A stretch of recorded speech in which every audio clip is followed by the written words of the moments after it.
Dear Father Simon and the Forgiving Collective, the eclipse in America a few days back got me thinking back to the total eclipse that we experienced here in the UK in August 1999, and an event that I am thoroughly ashamed of to this day. Hopefully nothing like that book that we had. Yes, hopefully not. On the Radio 2 Book Club. It's nothing like that. Good. Well, it wouldn't have got through. No, that's true. That's absolutely true. I was in Falmouth at the time, and on the morning of the eclipse, I headed down to Pendennis Castle, which I had already earmarked as a good place to watch the event. There was an area inside the walls giving clear views to both the east and the west, which, when the eclipse happened, was perfect, regardless of where the sun was in the sky. After fighting my way through the thousands of people that had descended on the town that day, I took up my position, ready for the big event. There was then a long wait until the eclipse was due to happen, and I heard the lady standing next to me explaining to her 7-year-old daughter what was going to happen. She went through all the details, how the moon's shadow crosses the Earth's surface. It'll all go very dark. We'll see the moon shadow coming in very, very fast. It'll go dark, and then all very exciting. And then she added, of course, when the eclipse happens, we have to keep our fingers crossed and hope that the sun reappears. If it doesn't, it actually means that the world will come to an end. Okay. Thanks, Gran. Her daughter giggled nervously and said, "That's not true." It's a very moving rendition. It is. Her mum tried to convince her that it really was true. And at that point, for some reason, my brain decided that it was time for me to enter the conversation. Good. Your mum's right, I said to the little girl. That's why everyone is so interested in seeing the eclipse, and they're all a bit nervous. They're all hoping that the sun does come back out. Otherwise, that'll be it. End of the world. We won't be able to survive without the sun. We might last a few days, but then everything will freeze. Okay. In the dark. The little girl looked at me in awe whilst her mother said, "See, told you."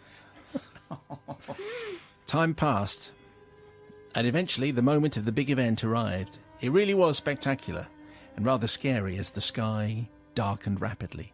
There was a light cloud covering, which meant we didn't have a clear, direct view of the sun, but the big screen on the nearby beach showed pictures from a plane above the cloud level, something I remember very clearly, and it was still amazing.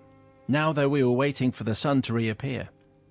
And still, with the previous conversation in mind, I said out loud, "Fingers crossed." So the girl crossed all her fingers. Her mum crossed all her fingers. "This is taking too long," I said. "Too long. Oh, well, I better call my mum." Oh, my goodness. So long, world. I was, to be honest,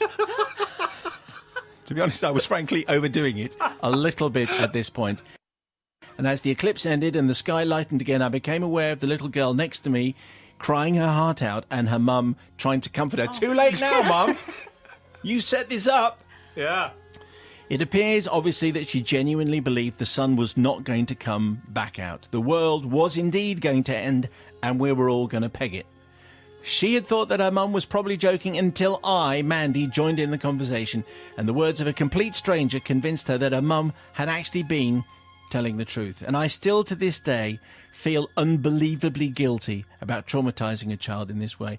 But in my defence, I was only backing up what her mother had said to her, so I was supporting the maternal authority within the social structure of the family. I don't beg forgiveness from the mother, but I do hope that the child, who will now be a grown woman, probably with children of her own, can forgive me for scaring her so badly. So I'd ask you to forgive me for joining in a conversation I should have steered well clear of. Karma played its part on the day by producing a cloud cover that meant we didn't get a clear, direct view. No doubt, if I kept quiet, the sky would have been clear. I don't know what you're talking about, Mandy. You're just garbling now. I don't think that would have made any difference. Karma's got nothing to do with it. It was just a cloudy day. Yeah. That's the way that goes. You see, maybe it started off. Bobby has got such a serious face on, by the way. It started off, it was quite a whimsical moment, I think, and then And then it went too far.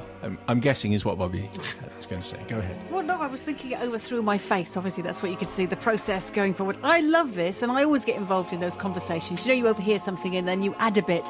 And sometimes you get a parent that looks at you as if to say, what's this got to do with you? And you think, oh. So what I love about this is it's kind of everyone's involved and everyone's on board. And it's kind of sense of fun. Also, if you don't do this to children, they never learn really about humour and sense of humour, do they? So it's all kind of part of their training, Right, I Bobby, think. this is not like you. Well, no, the thing is it's because we do this all the time to nieces, godchildren and everything. We do all sorts of things. My godchildren know never to trust anything I say, which is a problem because sometimes I tell the truth, which is all sorts of issues because then they don't believe me. So what I'm saying is it's kind of part of growing up. Yeah. And it's unfortunate that she was very sensitive and then got really, really scared. But you say, you know, Well, if her you're told mum... that the world is going to end at the age of 7, and this amazing, unbelievable, extraordinary experience is happening in front of you, The thing it's quite is, easy to think the world's going to end. The world may end at any point. We just don't know, do we? So Really? you know what? We just Wow. don't know, do we? We don't know, do we? We assume tomorrow's coming. You know, part of our upbringing. Anyway, so basically, This is going very weird now. Have you seen some breaking news that we haven't seen? you're forgiven. Okay. Sounds like great fun. All right, yeah. Invite Auntie Bobby round sometime. She'll cheer us all up. Not Miss Nigel. Well, I hope we get time to serve up the ribs and Oh, your yeah. special ingredient. Yeah, I mean, absolutely, Mandy indulging in some classic Amdram there, and really. But the mum did have the opportunity to say, "No, I was joking. The woman's mad or something, or she's, you know." But she obviously chose not to. Unfortunately, the daughter got through it. She didn't have a heart attack or anything like that, which is always good. Yeah, I think Mandy on this occasion. Oh, we missed you so much.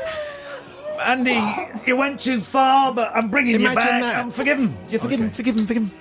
I like the bit where he says, "This is taking too long." Yeah. Listen, this is how astronomers with the ancient civilizations would say, unless you give me what I want, I'm going to make sure that the sun is blocked for all of eternity. And they'd give them all that they want, and then, as if by magic, the moon would move, and that's how to make money. So I am going to say forgiven. Because, the kid was fine in the end, weren't they? How do you know that? How do you know that? Well, I'm sure I'm sure she laughs about it now. That time I thought everything, the civilization was coming to a close. Yeah.